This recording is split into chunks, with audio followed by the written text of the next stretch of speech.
All right, welcome to another episode of Jurassics and Park. This is your boy Ali. If you are new, hit that like and subscribe button. Really does go a long way so more people can enjoy this content. Pascal Siakam. All that hate that was coming towards him in the beginning of the season, or when he did come back from that shoulder surgery. You know, he started off with like a 15-point game against the Nets, and then he went on to score 8 points, and you should have seen the comments that happened right after that 8-point performance. And then after that, he wasn't showing signs of, you know, that improvement that he consistently was from season to season. After that whole pandemic incident in Tampa, and just everything just kind of stalled his growth. Well, everything just combined. You know, I could sit here and name it, but y'all already know it. You know, he struggled a lot in the bubble, in the playoffs against Boston. People wanted his head at that time, and everybody was saying how he cannot be that primary scoring option, right? But the thing is that he never consistently has had that chance with a full healthy roster to do it. And now I think he really, you know, as you grow, he's only been playing basketball for like what, 8-9 years, right? And as you grow and you progress in anything, you know, in life, whatever it may be, you're gonna have plateaus. You're gonna plateau. And when you plateau, that's where the real test comes. Are you gonna settle? Are you gonna be complacent and say, this is my ceiling? In Pascal's last 3 games, the dude has been a monster. Rebounding totals of 14, 19. These are numbers these are like Andre Drummond type numbers. Now, before that, there were only 3 or 4 times where Pascal hit double digits in rebounds this season. His all-around game has gotten better. His playmaking has certainly gotten much better. But right now, in these last 3 games, it's been a different version of him. His handle's way tighter. I'm loving the way he's crossing up mans. Like, it's that spicy crossover. You know, for his length to be able to do that, that's just phenomenal. It reminds us all of why we were so high on this dude. You know, anybody would need time, especially after shoulder surgery. The dude came back with all these expectations. He knows he's on the hot seat.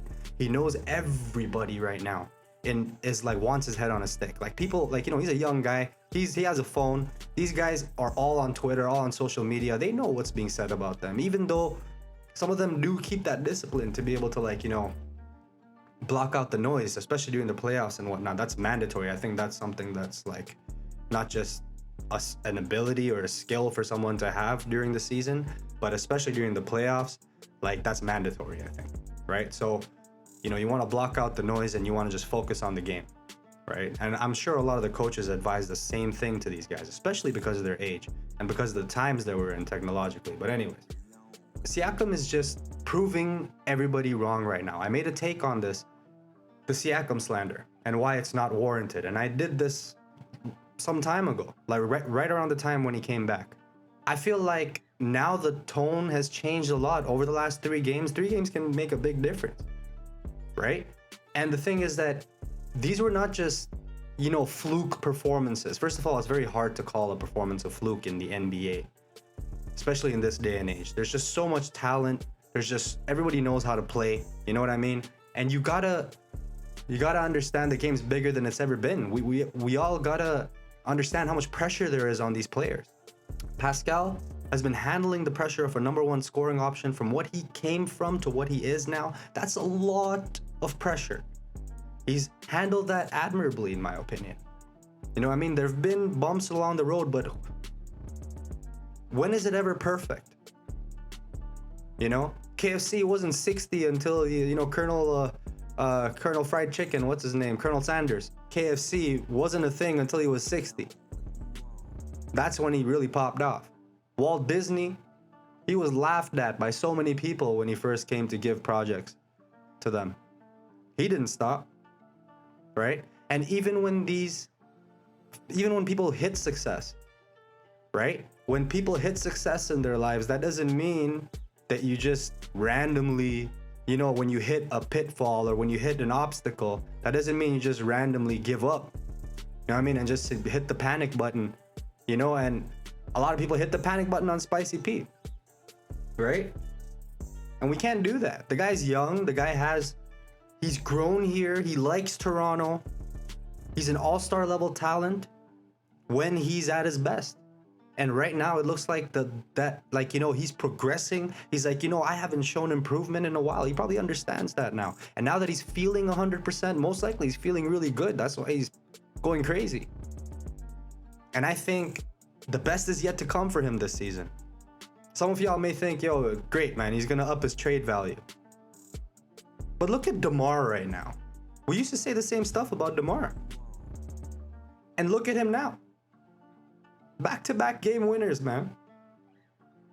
We used to talk about Demar, his clutchness, especially in the playoffs. He just couldn't perform. Now, it's yet to see how he's going to be in the playoffs this year. But with the Bulls right now, him and Levine are looking like Pippen and Jordan right now. What I'm saying is we can't jump to conclusions when it comes to players and just want to trade them. This is why a lot of us are not, front office managers, right? Because we wouldn't have the patience. We love our team so much that we want to make those changes like it's 2K, like it's my league, But the thing is that it doesn't work like that. Not in real life. These are real people with real lives and real ambitions and real emotions. And that's what I think Pascal's really been struggling with, was I think that those emotions of his. He was saying it himself when he found out that he had shoulder surgery. Earlier, he was saying it in an interview. I think right after coming back from injury, he was saying that when I had that shoulder surgery, I haven't been that sad since the time that my dad passed away. And those of us Raptors fans that know, that was a big moment in his life where it was really sad for him. And a lot of the success that he's had, he's, done it for his dad. Which is a huge thing. Which means that his heart's in the right place. And you want people like that on your team. All right? If he wasn't performing, if he didn't have this surge recently, then a lot of us, like I was waiting for this. From that last Siakam struggling take, he's had a couple of good games since then. He had a 32-point game against Sacramento Kings right around the time I did that take. And after that, it was like up and down. We were still scoring like 20 points, 22, 23, 24, whatever. 17 then in the middle. And then people are like, can't be a number one scoring option. And I'm like, give it a break, guys. For real. Because at the end of the day, he hasn't even had that chance, that consistent chance, the healthy roster around him, new players, new faces. These are not excuses, man. These are just realities. When you're in the situation, you understand it more. That's why these guys get paid the big bucks, all the professionals. Some of us fans talk like we're actual professionals. You know what I mean? I'm not a professional. But I have experience with the game for quite some time now. And I can, based on my experiences, which is, I've gone really in depth with it. I've read articles on articles and, staying up all night and, just watching all these documentaries and watching all these, interviews and, just big time NBA fan, big time Raptors fan, NBA fan in general. 2K all night, all that. You say it and I've done it when it comes to ball. But the thing is that all these experiences, what they've told me is that you never jump the gun, especially as a general manager, and just hit the panic button.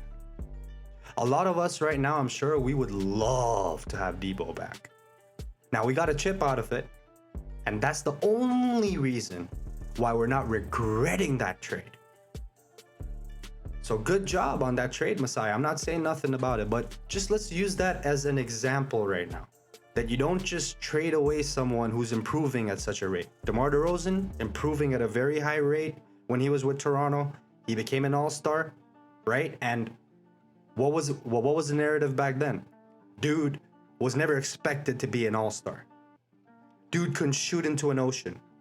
Dude just hit 2 step-back three-pointers to win a game. Dude's a mid-range god. He gets complimented by Kevin Durant. He's been complimented by Kevin Durant and multiple other all-star, superstar, Hall of Famers out there about his footwork and just how good he is with his footwork. How elite that footwork is. How elite that mid-range game is. And now he's really, really showing how much potential he had in him. And I think we should use that as a lesson and an example to give Pascal Siakam a little bit more time. That's really what this is about. Lately, people have been calling this guy Pascal Rodman. You know? Like, those are some beastly rebound numbers, and now mans are calling him Pascal Rodman. I love these nicknames that everyone chooses, and I don't know where these come from, but I like Scottie Barnes, yo. You know? Like, I had it as Scottie Abdul-Jabbar in my Scottie Barnes, best of Scottie Barnes mix. You guys can take a look at it right over here, just in case you haven't. I'll leave the top 25 actually over here. It also has that name in there. But then I was on Reddit, and then somebody put it as one of their as their I don't know, sub nickname or whatever it is on Reddit. Like, I think it's like you have a username or whatever, or some sticker or something, man. He just had it right under there, and it said Scottie Abdul-Jabbarnes. It was amazing. Scottie Abdul-Jabbarnes. Tell me that's not fire, right? So, anyways, y'all, that's pretty much it, right? I don't want to ramble on, take too much of your time, but Siakam, man, let's give him some time. Let's give him that chance, you know? People are going to say, we've given him so many chances, but let's give him an actual shot now. After what we've seen, what I'm saying is let's restore our faith in him. Because energy works that way. It's the law of attraction, baby. If the fan base is believing, there's a better chance that that player will also believe. Hit that like and subscribe button if y'all are new. Once again, this is Ali from Jurassics. Have yourself a wonderful day. Peace.